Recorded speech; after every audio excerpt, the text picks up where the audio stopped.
청춘 건강 프로젝트 건강업 울산업. 안녕하세요, 박성원입니다. 보통 종아리가 아프거나 저릴 때 대개 디스크에 문제가 있다고 생각하는 것이 일반적일 텐데요. 다리 저림의 원인은 다양한 부분에서 발생할 수 있지만 의외로 하지정맥류 치료에서 해답을 찾을 수도 있다고 합니다. 건강업 울산업, 오늘은 하지정맥류 치료법에 대해서 자세히 알아보겠습니다. 강병환 전문의와 함께합니다.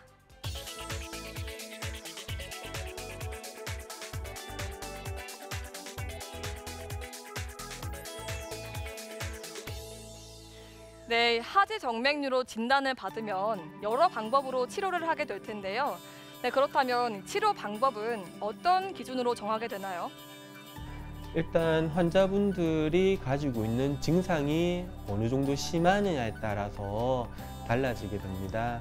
증상이 많이 안 심하신 분들은 보존적인 치료를 할 수가 있을 것이고요. 증상이 심하신 분들은 수술적인 치료를 빨리 하는 게 좋게 되겠죠.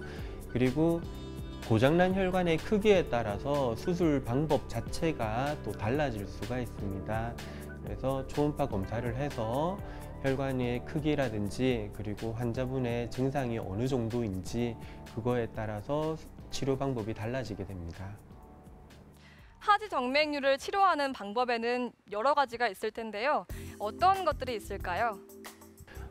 크게 나누면은 보존적인 치료와 수술적인 치료로 나눌 수가 있습니다.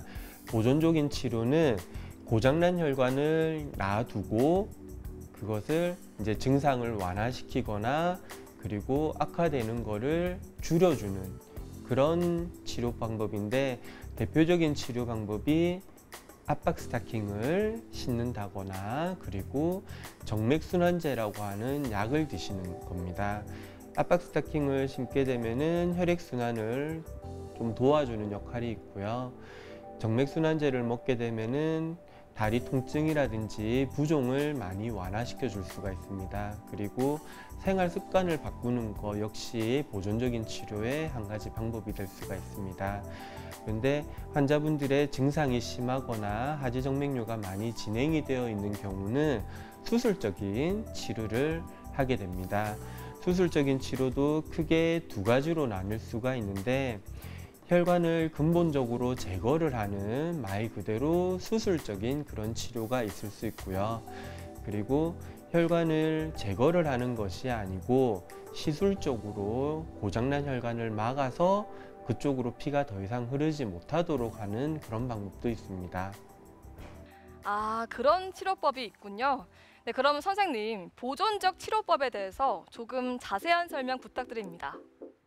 혈관을 제거를 하지 않고 이 증상을 완화시키고 병의 진행을 막기 위한 방법이 보존적인 치료입니다.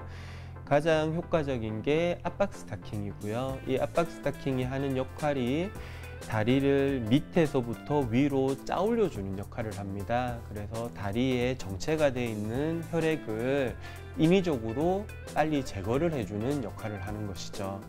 두 번째가 정맥순환제가 있는데, 이 정맥순환제 같은 경우는 정맥벽의 탄력을 좋아지게 만들어 줍니다. 그래서 정맥을 통해서 피가 조금 더 잘 빠져나갈 수 있도록 해주는 약물이고요.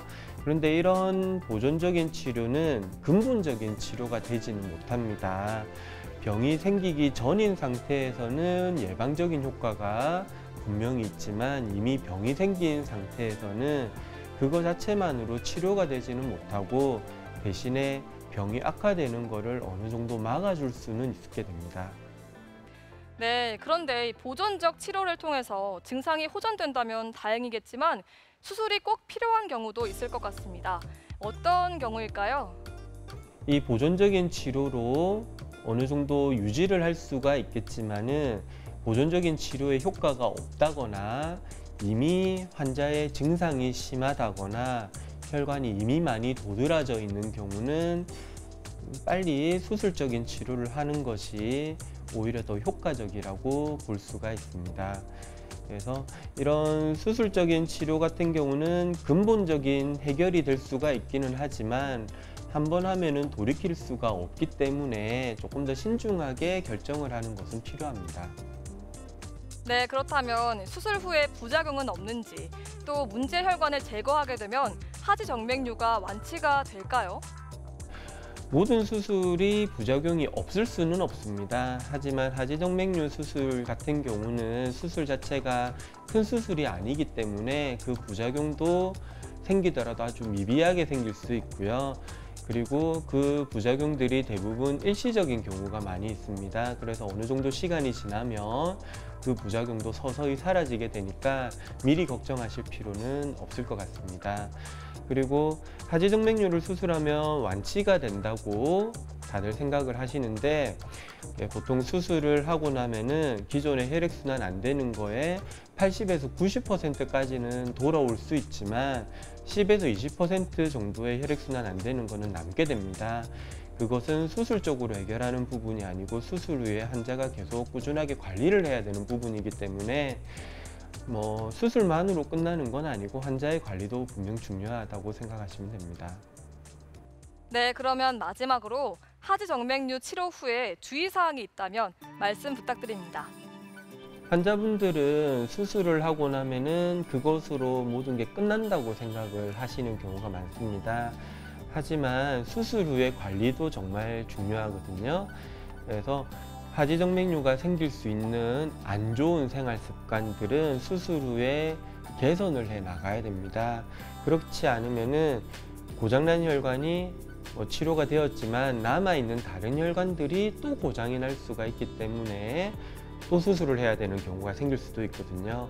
그래서 수술한 이후에는 안 좋은 생활 습관들은 개선을 해주고, 그리고 혈액순환에 도움되는 운동을 규칙적으로 해주시는 것이 많은 도움이 됩니다. 네, 말씀 잘 들었습니다. 주무실 때는 다리를 심장보다 높게 하면 다리의 통증이나 부종 등을 호전시킬 수 있고요. 또 정기적으로 병원을 방문해서 개선이 되었는지 확인해 주는 것이 좋다고 합니다. 아무래도 가장 좋은 방법은 건강한 생활 습관이겠죠. 건강한 울산업 오늘은 여기까지고요. 요가 동작 함께 배워보시면서 저는 여기서 인사드립니다. 고맙습니다.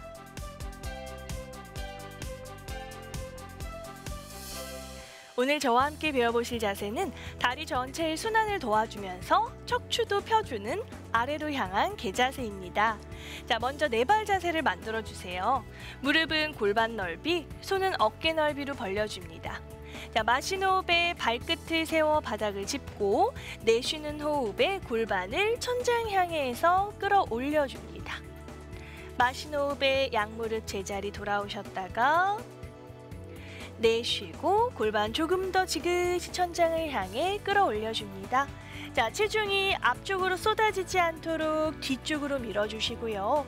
또는 등이 너무 구부정하지 않도록 가슴 아래쪽으로 가볍게 눌러냅니다. 자, 양쪽 무릎이 살짝 구부러지거나 뒤꿈치가 들리신다면 무릎을 굽혀 척추를 먼저 뻗어주신 다음에 천천히 무릎 펴는 연습 해주시면 좋습니다. 자, 자세 호흡 5번 유지하셨다가 제자리로 돌아와 이완합니다.